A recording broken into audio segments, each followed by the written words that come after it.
నమస్తే. ఇప్పుడు మీరు చూడబోతున్న వీడియో ఖచ్చితంగా మీకు ఉపయోగపడుతుంది, నచ్చుతుంది కూడా. మరి మీకు నచ్చిన విషయం నాకు తెలియాలి అంటే ఈ వీడియోని మీరు లైక్ చేయాలి, షేర్ చేయాలి, అలాగే మన ఛానల్‌ని సబ్స్క్రైబ్ చేయాలి. మీ సపోర్ట్‌ని నాకు అందిస్తారు కదూ! ఓకే. ఇప్పుడు వీడియోని స్టార్ట్ చేద్దాం. నమస్తే. Welcome to our channel. నేను కుప్పా పద్మిని. ప్రస్తుతంతో పాటు ప్రముఖ ఆధ్యాత్మికవేత్త, ప్రముఖ న్యూమరాలజిస్ట్ లక్ష్మీ నరసింహస్వామి ఉపాసకురాలు శ్రీమతి స్రవంతి గారు మనతో పాటు ఉన్నారు. మాట్లాడదాం. నమస్తే అక్క. నమస్తే పద్మిని. అక్క భలే ఉన్నారు సరస్వతీదేవి చీరతో కదా. నవరాత్రులు సరస్వతీదేవి సరస్వతి అమ్మవారి కట్టించాము. సరస్వతి అంటే సరస్వతి. అద్భుతం అక్క. అక్క దురదృష్టం మనల్ని వెంటాడుతుంది అని జనరల్ గా ఇది కామన్ గా వినిపించేటటువంటి మాట. మమ్మల్ని దురదృష్టం వెంటాడుతుందండి, ఎలాగా ఏ జన్మలో చేసుకున్నదో తెలియదు కానీ ఎప్పుడు చూసినా దురదృష్టమే ఫస్ట్ ఉంటుంది అని అంటూ ఉంటారు. దాన్ని దూరం చేసుకునేటటువంటి మార్గాలు అనేకం, కానీ కరెక్ట్ గా చేసిన వెంటనే పని అయిపోయేటటువంటి మార్గాలు మీరు చెప్తే బాగుంటుంది అక్క. దురదృష్టం అంటే ఏ పని చేసినా కూడా ఆగిపోవడం, ముందుకెళ్ళకపోవడం, సహకరించకపోవడం. ఎవరికైనా మనం వేరే వాళ్ళకి అదే పని అప్పచెప్తే వాళ్ళకి అయిపోతుంది. వాళ్ళు ఎలా చేయాలో చెప్తూ ఉన్నాం అనుకో, వాళ్ళకి అయిపోతుంది. మనకెందుకు అవ్వట్లేదా అనేది మనకు అర్థం కాదు. అయితే చేసిన పాపకర్మ ఫలమో, క్రితం జన్మ పాపమో ఏదన్నా కానివ్వు, అవన్నీ తొలగిపోవాలి అని అనుకుంటే మనకి శని భగవానుడి ఆదరణ చాలా ముఖ్యం.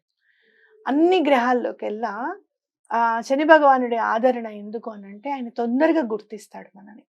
ఏదైనా మంచి పని చేసినా చెడు పని చేసినా గానీ ఇమీడియట్ గా ఓహో ఇది చేశారా అని చెప్పి దృష్టి సారించేది శని భగవానుడు. కాబట్టి ఆ శనివారం రోజు నాడు మనం ఏం చేయాలి అంటే వెంకటేశ్వర స్వామికి పూజ చేసుకోవాలి. ఒకటి అసలు పిండి దీపం పెడితే చాలా మంచిది అని మనం ఎప్పటికప్పుడు చెప్తూనే ఉన్నాము.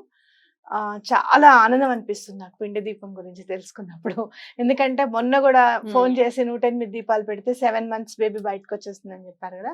ఇంకొకళ్ళకి కూడా మా బాబు హాస్పిటల్లో ఉన్నాడమ్మా అని చెప్పి వాళ్ళు కాల్ చేస్తే 108 పిండి దీపాలు పెడతాను, దండం పెట్టుకోండి అంటే ఇవాళ మాట్లాడని పిల్లవాడు రేపు మధ్యాహ్నం కల్లా నడిచాడు. బాబా స్వామికి దండం పెట్టుకోండి అమ్మా అని చెప్పి సడన్ గా గుర్తుకొచ్చింది, అదే చెప్పాను అనమాట. కలియుగ ప్రత్యక్ష దైవం శ్రీ వెంకటేశ్వర స్వామి, కొంగు బంగారం కొలిచిన వారికి దండం పెట్టించాను.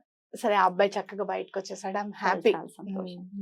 అయితే ఇంకా ఇంకా ఏం చెయ్యాలి అని అనుకుంటే గనక మీరు ఏవైనా కూడా నల్లటి వస్తువులు దానం చేయాలి. అంటే నల్లటి చెప్పులు కానివ్వు, లేకపోతే నల్లటి బ్లాంకెట్స్ కానివ్వు, రగ్గులు అంటాం మనం. ఇప్పుడంటే మనకి బాగా ఈ మెత్తటి రగ్గులు వచ్చేసాయి కానీ యాక్చువల్ గా అయితే మనకి నల్లటివి కంబళీలు ఉండేవి. అవి రగ్గులు, ఆర్మీవి కూడా దొరుకుతుంటాయి కదా. రగ్గులు అవి నల్లగా ఉన్నవి తీసుకొని కొంచెం మెత్తగా ఉన్నవి చూసుకొని అవి దానం చేస్తే కూడా చాలా మంచిది. ఇంకా నల్లవి నువ్వులు దానం చేయడం. నువ్వులు దానం చేసేటప్పుడు మీరు బ్రాహ్మడికి ఇచ్చేటప్పుడు ఒక 11 రూపాయల దక్షిణ లేకపోతే 101 రూపాయల దక్షిణ పెట్టి ఇవ్వడం అనేది కూడా చాలా ఇంపార్టెంట్. ఇట్లా నల్లటి వస్తువులు ఏవైనా సరే, నాకు మొన్న మేము ఊరు వెళ్ళినప్పుడు మేము ఇస్తామా బావగారి చేతి ఇప్పిస్తున్నాను అనమాట. నల్లవి ఏ విధానం చేయాలని ఏవి కనపడకపోతే నల్ల కీ చైన్స్ కనపడ్డాయి. ఎవరికైనా అవసరమే కదా కీ చైన్ కూడా. కీ చైన్, అందులో కీ చైన్ అంటే ఇనపని భగవానుడు సూచిస్తాడు. అద్భుతంగా కీ చైన్స్ ఇచ్చేసేయండి. ఇచ్చారా? ఇచ్చేసా.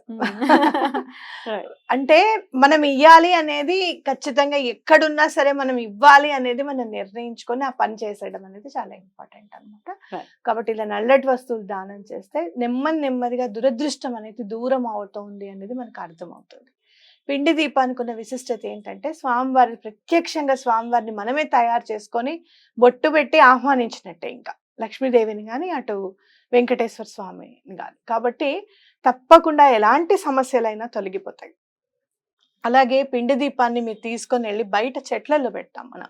చీమలకి వాటి ఆహారం అవుతే కనుక మనకి ఆర్థిక ఇబ్బందులు చాలా తొందరగా తొలగిపోవడానికి ఆస్కారం ఉంటుంది.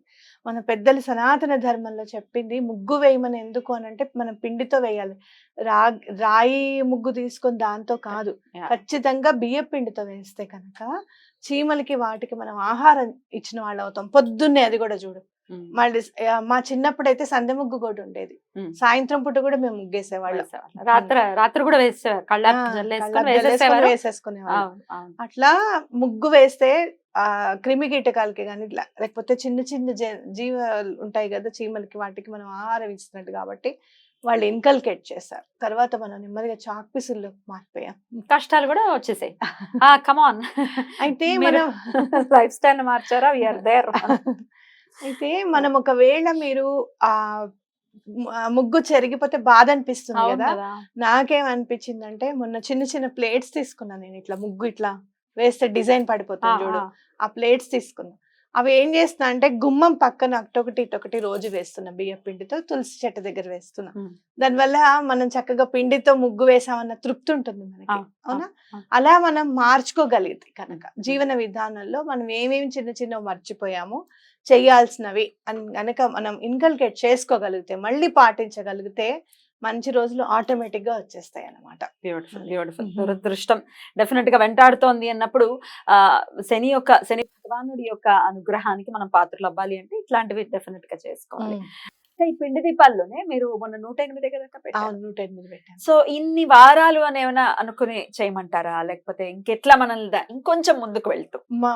మీరేం చేస్తారంటే 7 వారాలు చక్కగా ఒక్కొక్క దీపం పెట్టి పిండి దీపం పెట్టేసుకొని 8వ వారం వడ్డీ అనుకొని చక్కగా 108 దీపాలు పెడితే చక్కగా 8వ వారం అనే వరకల్లా మీకు లక్ష్మీదేవికి కూడా 8 సంఖ్య, అటు శని భగవానుడిది 8, మన మేనిఫెస్టేషన్ లో చెప్పుకునేది ఇన్ఫినిటీ 8 నెంబర్ లో ఉంటుంది. అటు ఇటు చేస్తే గనక విష్ణుమూర్తి ఖచ్చితంగా మనల్ని ఆ విధంగా బయటికి పడేసి చాలా చాలా ఆయన కృపను మనకు అందించాలని మనస్ఫూర్తిగా కోరుకుంటూ thank you so very much అక్క. నమస్తే.